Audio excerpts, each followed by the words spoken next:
People found a huge whale carcass on the ocean shore. When they opened it, they were stunned with fear.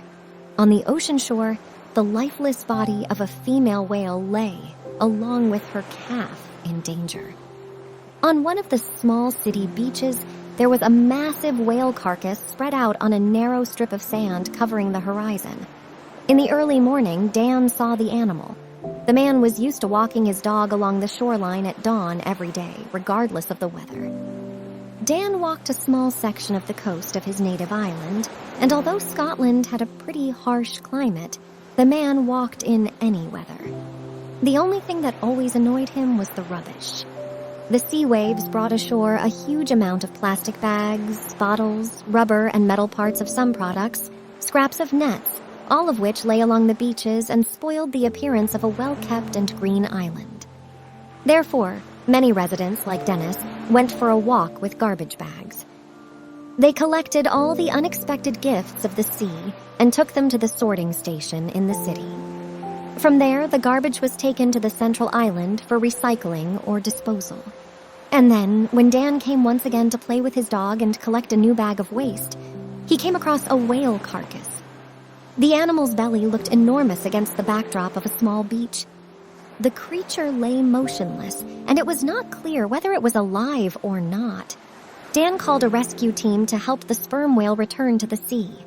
Soon a small patrol boat arrived, and a car with specialists came. People surrounded the whale, trying to determine its condition. Unfortunately, it was too late. Apparently, the sperm whale had washed up on the beach overnight, and it had not been saved. The man watched the people bustling around the huge carcass from a high hill. He felt incredibly sorry for the majestic animal, but it was impossible to help the giant. Suddenly, an idea came to his mind. Although it was all over for this sperm whale, there were dozens of others swimming in the ocean, and maybe they were in danger too.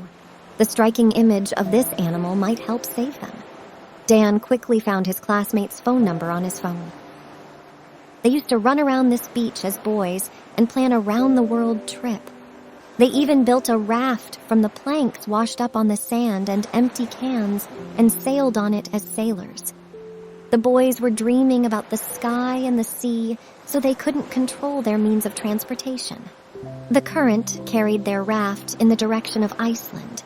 The boy was lucky to meet fishermen on his way, and they rescued the unlucky sailors.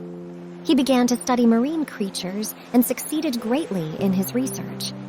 Now he has become a member of SMAS, a Scottish organization that investigates the deaths of whales and dolphins.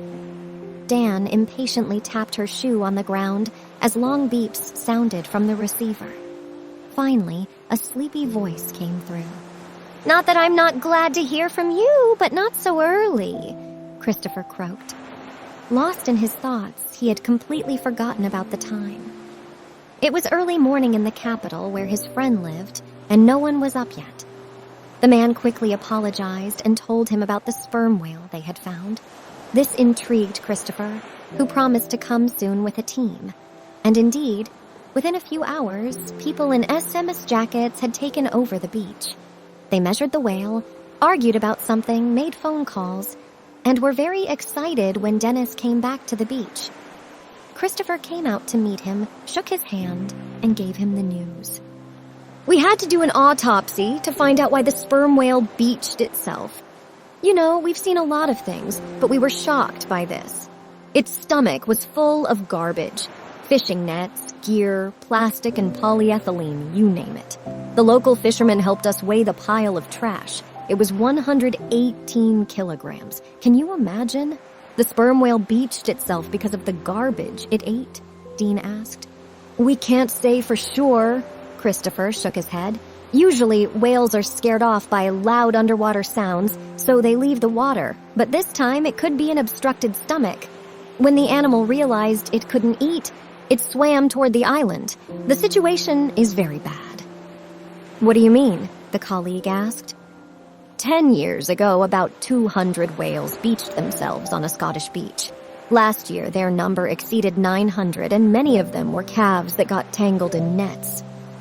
"Well, this giant is not a calf." Dean nodded toward the beach. "No, but it's a female." Christopher said sadly. And maybe her calf is nearby. Then we have to look for it, Dean said, waving his hands. We've already called for a helicopter and a research vessel. If there is a calf, we will find it after lunch. A search vessel with a helicopter on board docked at the island, and Dennis asked to sail with Christopher's team. While it was still light out, the scientists examined the waters around the beach, the last resting place of the sperm whale. From the air, they could not see anything significant. Hydra showed only small objects, and the bottom of the bay was empty. At nightfall, they stopped their search. All the researchers stayed on the island. The next day, they had to inspect the surrounding area again. Christopher sat at Dennis's house and carefully examined the maps of the coastal waters. The man was sketching an approximate search plan and constantly frowned from the investigation. His attention was diverted by a cup of hot tea that the hospitable host had placed in front of him. Any problems? Dennis asked. I don't know. Christopher sighed. If the kitten is free to move, it wouldn't have swum far from its mother. The fact that we still haven't found it could be a bad sign. For example, the cub could have gotten tangled in the nets, and then who knows where it could have been taken. I know, Dan said, pausing for a second. And you also know. Remember where our raft was carried away by the current? Christopher perked up. I didn't think of that. Although it's possible only if the cub is swimming at the surface, but it's worth checking anyway. You're a genius.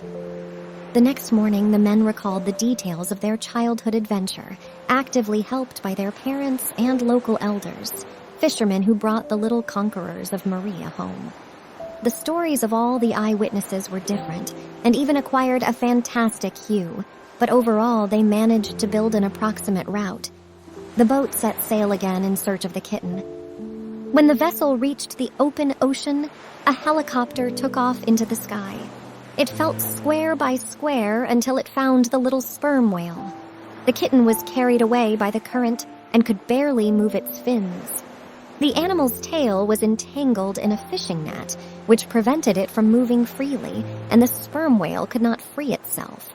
Soon the helicopter returned to the ship, and the researchers set about solving a new problem. If they could not free the animal, it would die. They needed to remove the net, but how? Sperm whales are not domestic animals that happily run up to humans. They had to get as close to the cub as possible without making noise and cut the ropes around its tail carefully. The mission was almost impossible. There was a small motorboat on the cutter, but it made too much noise and could scare the sperm whale. While the scientists were thinking about a way out of the situation, Dan stood on the deck and looked out to sea. He remembered their voyage with Christopher next to him. The helicopter pilot was standing next to him. He had completed his mission and was now resting on board. Suddenly, the man started talking, and Dennis told him his idea. The pilot thought for a moment, then banged his chin with his fingers and almost jumped for joy. "I've got it!" he shouted, and ran to the helicopter. People looked at him in confusion. After a while, he returned with a fruit. "The fruit, you say?"